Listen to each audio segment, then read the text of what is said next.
नमस्कार, अपना बिहार में आपका स्वागत। मैं राहुल ओझा आपके साथ। दिल्ली के रामलीला मैदान में आज इंडी अलायंस की बड़ी रैली है। रैली में विपक्षी गुट की 27 पार्टियां शामिल होंगी। रैली को कांग्रेस अध्यक्ष मल्लिकार्जुन खड़गे और राहुल गांधी संबोधित करेंगे।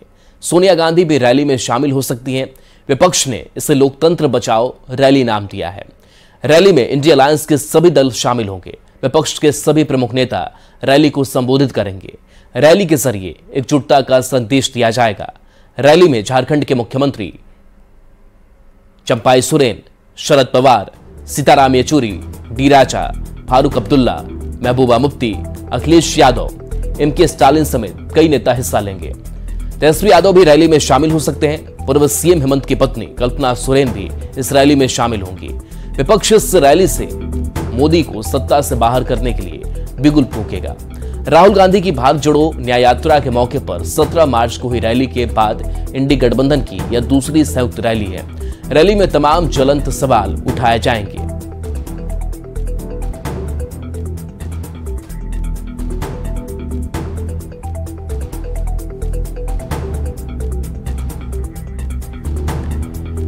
तो पीएम मोदी के खिलाफ विपक्ष बिगुल फूकेगा। यह दूसरी बड़ी रैली मानी जा रही है। रामलीला मैदान में इस रैली के जरिए संदेश देने की कोशिश होगी कि विपक्ष एकजुट है और इस चुनावी समर के लिए तैयार है। तो देखिए, बड़ी रैली और इस बड़ी रैली के जरिए बड़ा संदेश देने की कोशिश। तो रामलीला मैदान में विपक्ष की महारैली पर सियासत शुरू हो गई है। बीजेपी का कहना है कि ये भ्रष्टाचारियों और परिवारवादियों की रैली है। भ्रष्टाचारी खुद को बचाने के लिए रैली कर रहे हैं। तो महागठबंधन का कहना है कि विपक्ष पूरी तरह से एकजुट है। इस बार लड़ाई निर्णायक है। कहीं ना कहीं केंद्र की सरकार इंडिया गठबंधन के नेताओं को, विपक्षी दलों को निशाने पर रख करके उनको राजनीतिक साजिश के तहत गिरफ्तार करवा रही है या उनके यहां छापेमारी की कार्रवाई करवा रही है। ये उनका एक साजिश है। विपक्ष को एका का संदेश देने की आवश्यकता नहीं है। हम एक हैं, यह राजनीतिक संदेश जा चुका है। जरूरत है लोगों को अपनी आवाज में शामिल करने का, लोगों से आह्वान करने का, लोगों से अपील करने का कि आओ हम इस भ्रष्टाचार के खिलाफ लड़ें, आओ इस महंगाई के विरुद्ध अपनी आवाज बुलंद करें, आओ इस बेरोजगारी के खिलाफ हम सब मिलजुल कर लड़ाई लड़ें, आओ हम सब इस अधिनायकवाद के खिलाफ अपना झंडा बुलंद करें। विपक्ष में कहीं कोई एकता नहीं है। बिहार में लालू प्रसाद यादव बिना कांग्रेस से पूछे हुए 20 सीट के करीब घोषित कर दे रहे हैं। वहां वायनाड में राहुल गांधी के खिलाफ उनके तथाकथित मजबूत सहयोगी राजा साहब की धर्मपत्नी फ्रेंडली फाइट में है और यही कहानी पूरे देश में है। ये जो सारे भ्रष्टाचारी हैं, परिवारवादी हैं, तानाशाह तरीके के लोग हैं, ये माननीय नरेंद्र मोदी के डर से एक दूसरे का हाथ पकड़े हुए हैं। देखिए, रामलीला मैदान में कोई विपक्ष के जुटान का संदेश नहीं है। रामलीला मैदान में जो भ्रष्टाचारियों का जमावड़ा हो रहा है, जो जेल के अंदर से सरकार चलाना चाहते हैं, जो जेल के अंदर बंद हैं, जो परिवारवाद में पूरी तरह से उलझे हुए हैं, तो ऐसे लोगों के जमावड़े का संदेश क्या जाएगा। देश तो यह देख रहा है कि विपक्ष में कैसे लोगों का जुटान है। इनको न देश से मतलब है, न किसी नौजवान से मतलब है, न किसी संविधान से मतलब है। दिल्ली के रामलीला मैदान में इंडी अलायंस वालों की रैली होने जा रही है। ये लोग जब जुटेंगे तो जनता से जुड़े मुद्दों पर चर्चा नहीं होगी। इंडी अलायंस तो बहुत पहले बन चुका था। साधा कार्यक्रम नहीं होते थे, हाल फिलहाल में कार्यक्रम होने लगे हैं। और मुद्दा भी कैसा है जिसका जन सरोकार से कोई मतलब नहीं है।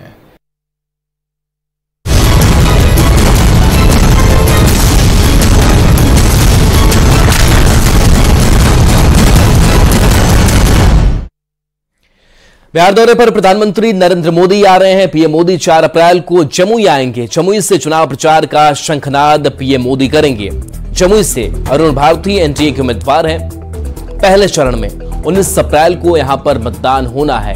तो प्रधानमंत्री नरेंद्र मोदी का यह दौरा बेहद अहम माना जा रहा है और खास करके पहले चरण के चुनाव को लेकर के भी मोदी वोटर्स को एक्टिवेट करेंगे। और जमुई की अगर बात करें तो यहां से अरुण भारती एनडीए के उम्मीदवार बनाए गए हैं और पहले चरण में 19 अप्रैल को मतदान होना है।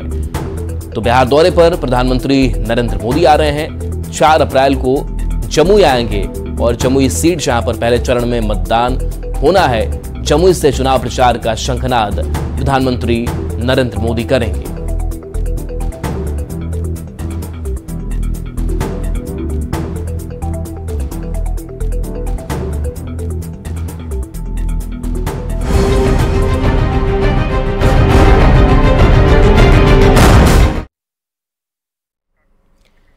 पीएम मोदी आज मेरठ से चुनावी शंखनाद करेंगे। पीएम मोदी दोपहर 2 बजे के बाद मेरठ पहुंचेंगे।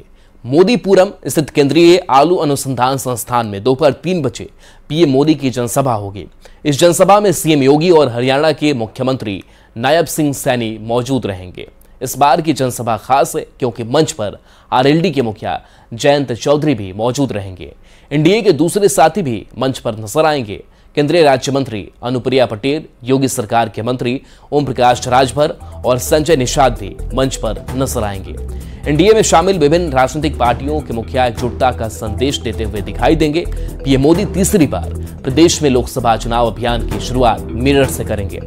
2014 और 2019 में भी नरेंद्र मोदी ने लोकसभा चुनाव का बिगुल यहीं से फूंका था।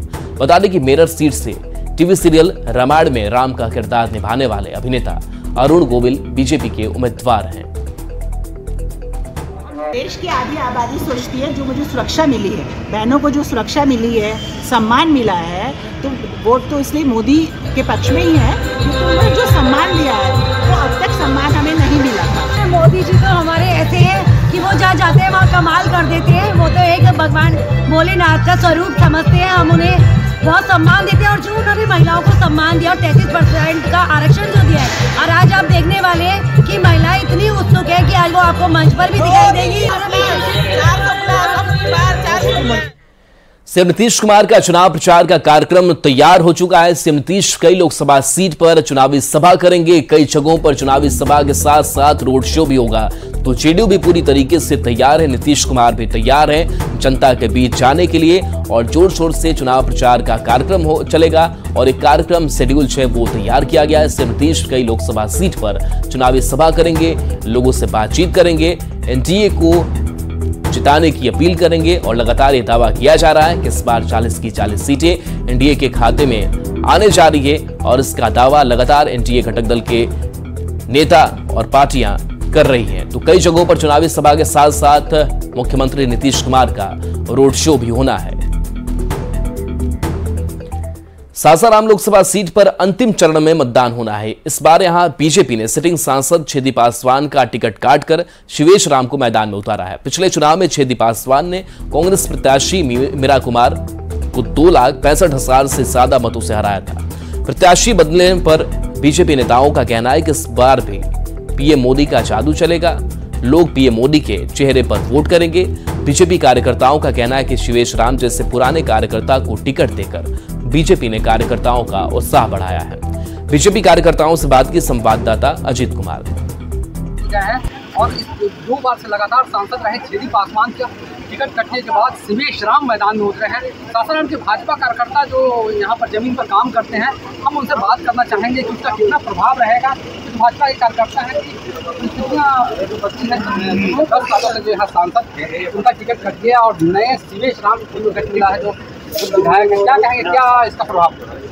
देखिए, यहाँ भारतीय जनता पार्टी चुनाव लड़ रही है, कैंडिडेट कोई भी रहे, लेकिन ये चुनाव किसी को पराजित करने के लिए नहीं है।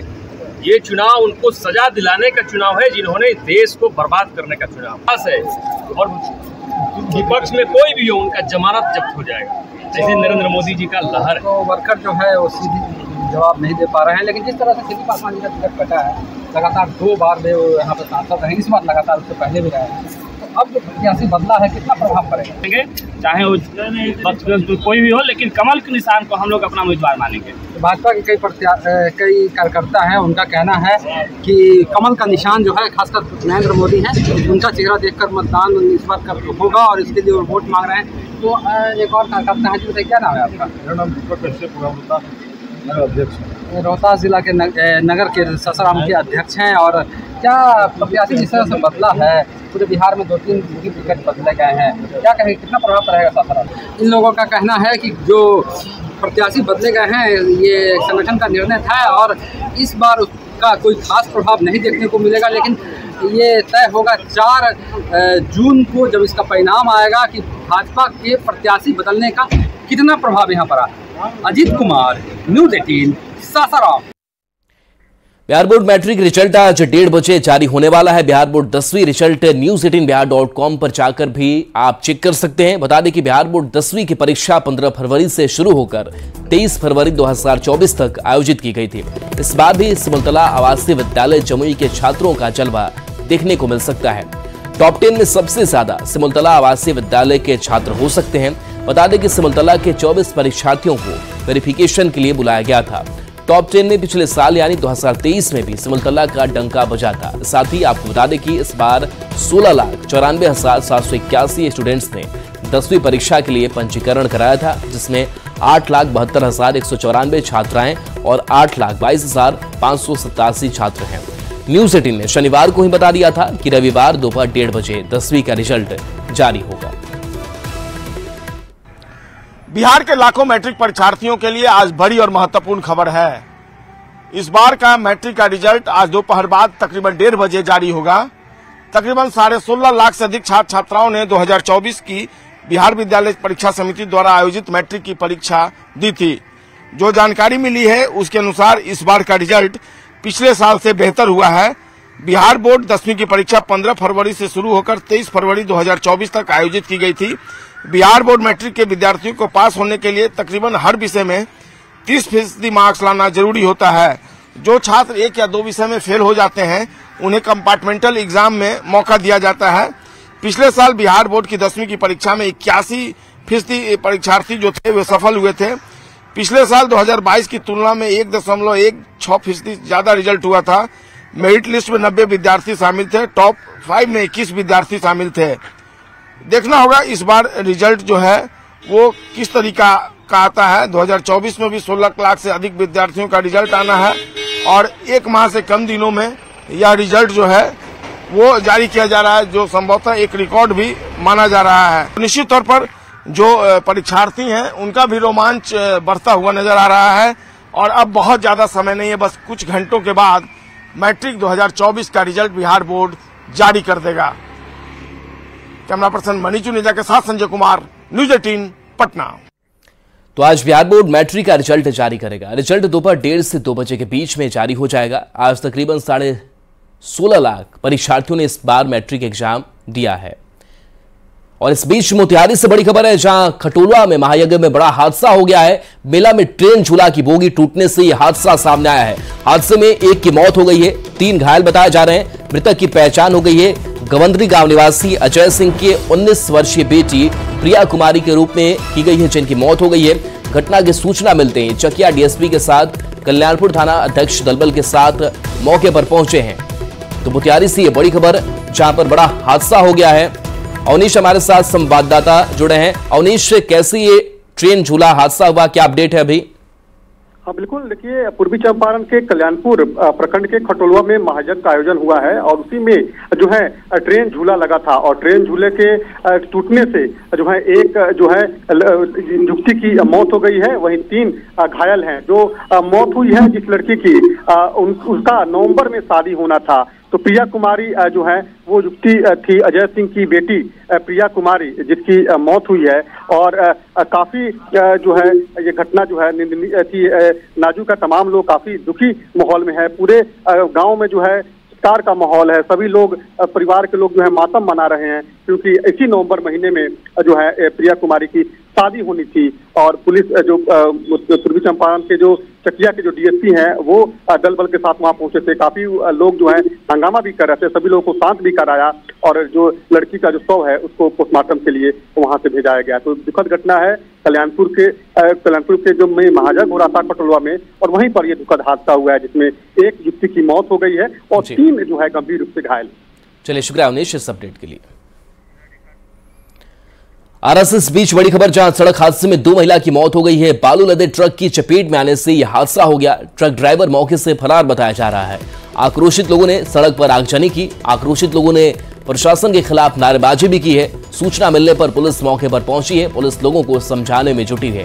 पीरो थाना क्षेत्र के पास की घटना सामने आई। तस्वीर देखिए किस तरीके से इस मौत के बाद से लोगों का आक्रोश भी फूट पड़ा और लोग सड़कों पर आ गए। बालू लदे ट्रक की चपेट में आने से यह हादसा सामने आया है। मैं यह कहना चाहूँ नो एंट्री का समय बढ़ाया जाए, ट्रक का साफा नो एंट्री बंद किया जाए। कोई भी ट्रक का आवागमन नहीं होना चाहिए, चाहे वो 12 चक्का हो, चाहे 10 चक्का हो, चाहे 6 चक्का हो, साफा बंद हो और नो एंट्री का समय बढ़ाया जाना चाहिए। हर रोज लोग सड़क दुर्घटनाओं का शिकार हो रहे हैं। आज भी 2 महिलाओं की मौत इस सड़क दुर्घटना में हुई है। उन महिलाओं के परिवार के प्रति मेरी गहरी संवेदना है, लेकिन मैं जिला प्रशासन से मांग करती हूं कि नो एंट्री के साथ साथ स्पीड लिमिट भी तय किया जाए। दानापुर के बेचा थाना क्षेत्र के एक मजदूर को आरोपियों ने फैक्ट्री में काम करने के दौरान गोली मार दी। गोली लगने के कारण मजदूर जख्मी हो गया। मजदूर को गोली मारकर दोनों बाइक सवार आरोपी मौके से फरार हो गए। जानकारी के मुताबिक लगभग 5 राउंड फायरिंग की गई। पुलिस ने मौके से खोखा भी बरामद किया है। घटना के पीछे गांव के लोगों से आपसी विवाद बताया जा रहा है। फिलहाल घायल मजदूर को इलाज के लिए अस्पताल भेजा गया है और मामले की जाँच की जा रही है। कुछ अज्ञात व्यक्ति द्वारा उनको एक गोली मार दिया गया, जिससे वो जख्मी हो गए। उनको तुरंत हॉस्पिटल भेज दिया गया है। उनके द्वारा बताया गया है कि दुर्गापुर से कुछ लोगों से दुश्मनी था, उनके द्वारा ये घटना कारित करवाया गया है। इसकी जांच की जा रही है और अभी तक कार्रवाई की जा रही है। खबर नवादा के रचौली थाना इलाके से अवैध शराब निर्माण के खिलाफ छापेमारी की गई है। जॉब कला गांव में कर्माटाड़ के जंगलों में शराब की भट्टियों को ध्वस्त किया गया है। कार्रवाई में उत्पाद विभाग की टीम ने 9000 किलो जावा महुआ घोल को विनष्ट किया। मौके से 250 लीटर शराब भी जब्त की गई। हालांकि इस दौरान शराब तस्कर पुलिस को चकमा देकर मौके से भाग निकला। चलो गिरा ना हो जाएगा, ठीक कर रहा हूँ, ऊपर आ जाएगा।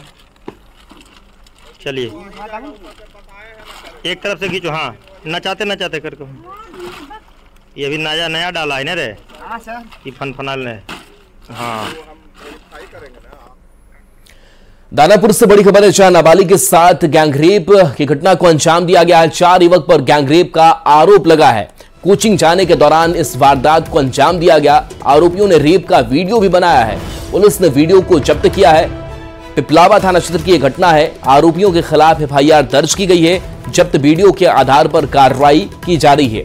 एक आरोपी सूरज मांझी गिरफ्तार किया गया है। पीड़ित ने बताया कि देर शाम वह कोचिंग जा रही थी। इस दौरान आरोपियों ने एक मकान में ले जाकर उसके साथ गैंगरेप की वारदात को अंजाम दिया।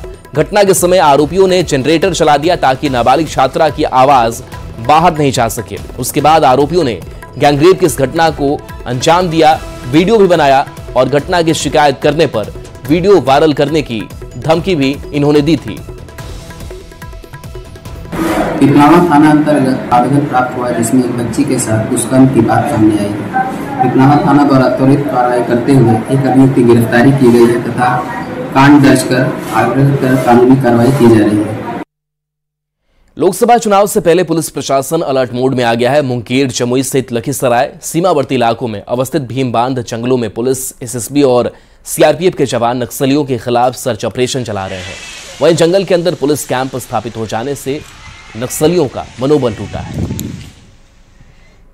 जितना भी रूट है उस सब में डीमाइनिंग एक्टिविटी हो रही है, एरिया डोमिनेशन हो रहा है, एंटी नक्सल ऑपरेशन हो रहा है और हम लोग जो रूट में आरोपी लगाते हैं, जब भी कोई मूवमेंट होता है किसी कंपनी का या VIP का, तो हम लोग आरोपी लगाते हैं और इलेक्शन को भी देखते हुए जो भी इस रूट से उनको चिन्हित किया जा रहा है उसको सैनिटाइज करेंगे। सैनिटाइज करते हुए हम लोग पीसफुल इलेक्शन कराएंगे। लोकसभा चुनाव की शुरुआत से पहले पूर्णिया के कवि और बुद्धिजीवियों ने अपने अपने तरीके से लोकतंत्र के महत्व को बताया।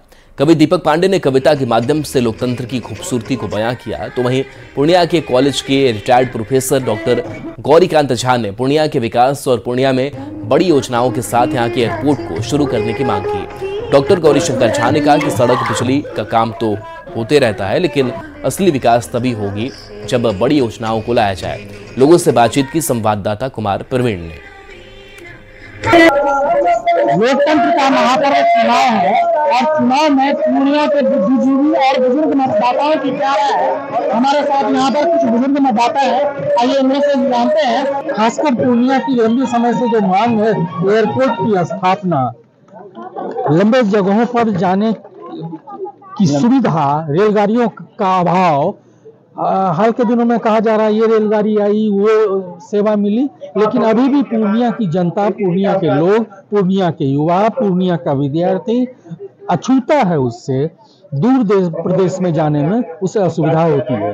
इन मुद्दों पर जो काम करे, ईमानदारी से जो काम करे, तो सरकार ऐसी होनी चाहिए। राजनीति के माहौल को देखकर जन्मा एक नेता का बेटा, राजनीति के माहौल को देखकर जन्मा एक नेता का बेटा उठा और बैठा, डायरेक्ट कुर्सी पर चढ़ गया।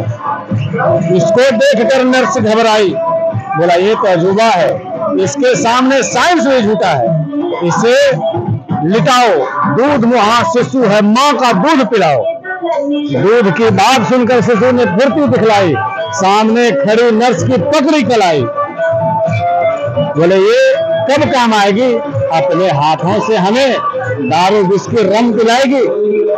ये राजनीति पे एक हमारा छोटा सा बैंक था। और कविता के माध्यम से, एक व्यंग्य कविता के माध्यम से किस तरह से इन्होंने राजनीति पर प्रकाश किया और उन्होंने कहा कि पूर्णिया के लिए किस तरह का उम्मीदवार होना चाहिए, किस तरह का विकास होना चाहिए, क्या मुद्दे होने चाहिए। कुमार प्रवीण, न्यूज़ 18 पूर्णिया। और चलिए न्यूज़ 18 बिहार झारखंड पर खबरें आपके लिए लगातार जारी हैं।